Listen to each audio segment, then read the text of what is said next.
My wife and I came in and just wanted to kind of get our teeth whitened. As we got older, we said, hey, let's go do this. And we came in, they did a lot of other little things like, okay, we can do this for you, and after you do this, and then he, did the whole examination. He said, these are the things that you need to, get done to your teeth.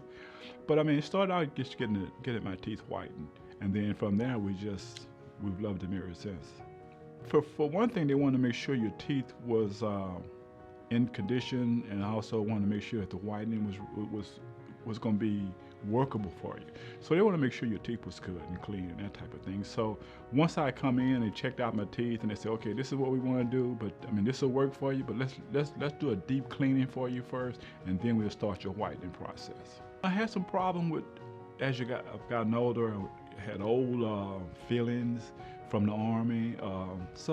My chewing was always on one side of my mouth because I had that uncomfortable feeling of I had a little tooth on one side that wasn't good. So coming to Dr. Miller, he kind of cleaned all that up. I mean, matter of fact, the last time I was here, he rebuilt one of the tooth on my left side, and it's made my eating so much better on both sides. Now I can chew on both sides like I should be.